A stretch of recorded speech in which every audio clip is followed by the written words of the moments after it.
एक अननोन होगा तो वो निकालना है। डाइल्यूट 1 लीटर मतलब यहाँ वॉल्यूम हो गई 1 लीटर, 1 मोलर मोलैरिटी हो गई 1 molar, solution bye 5 litre water, the normality of that solution is.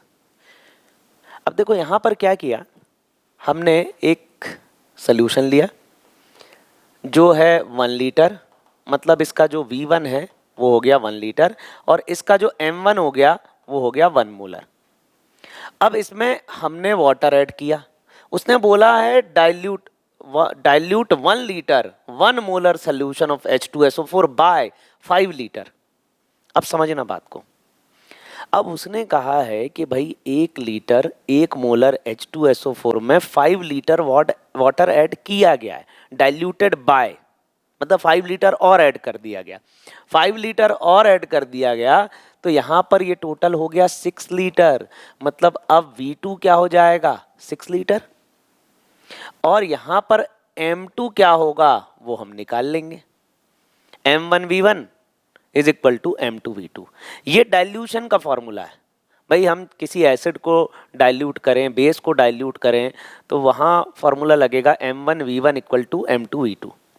M1 मतलब molarity of first solution, V1 volume of first solution, फिर इसमें वाटर ऐड करने पर molarity of this solution and volume of this solution. तो यहाँ पर ये M1V1 is equal to M2V2।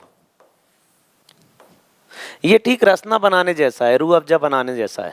भाई उसमें पानी डाल के हमने उसे डाइल्यूट कर दिया, तो पहले कॉन्सनट्रेटेड है, फिर वाटर डाला तो हमने डाइल्यूट कर दिया। तो डाइल्यूशन में हमें ये फॉर्मूला लगाना है।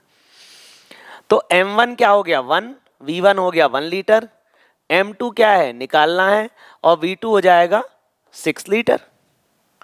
तो यहाँ पर M2 क्या आ जाएगा, M2 हो जाएगा 1/6।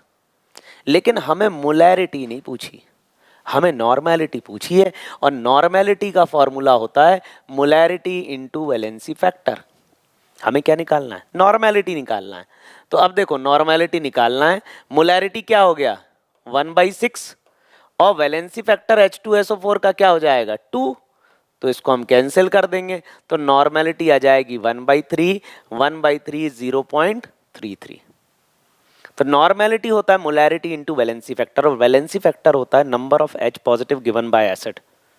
जैसे मैं कहूँ HCl का वैलेंसी फैक्टर 1 होगा, HNO3 का 1 होगा, H2SO4 का 2 होगा, ऑक्जेलिक एसिड का वैलेंसी फैक्टर 2 होगा। ऑक्जेलिक एसिड 2 हाइड्रोजन आयन देगा, एसिड की होती है बेसिसिटी, कोई एसिड कितने हाइड्रोजन आयन देगा दैट इज इट्स बेसिसिटी, और वही कहलाता है उसका वैलेंसी फैक्टर। तो यहाँ पर H2SO4 2 हाइड्रोजन देगा, तो इसका वैलेंसी फैक्टर क्या हो गया 2, और नॉर्मेलिटी का फॉर्मूला है मोलैरिटी इनटू वैलेंसी फैक्टर। तो यहाँ पर उसने नॉर्मेलिटी पूछी थी, हमने M1V1 M2V2 से क्या निकाला, पहले फाइनल मोलैरिटी निकाली, और मोलैरिटी इनटू वैलेंसी फैक्टर करके हमने नॉर्मेलिटी निकाल दी।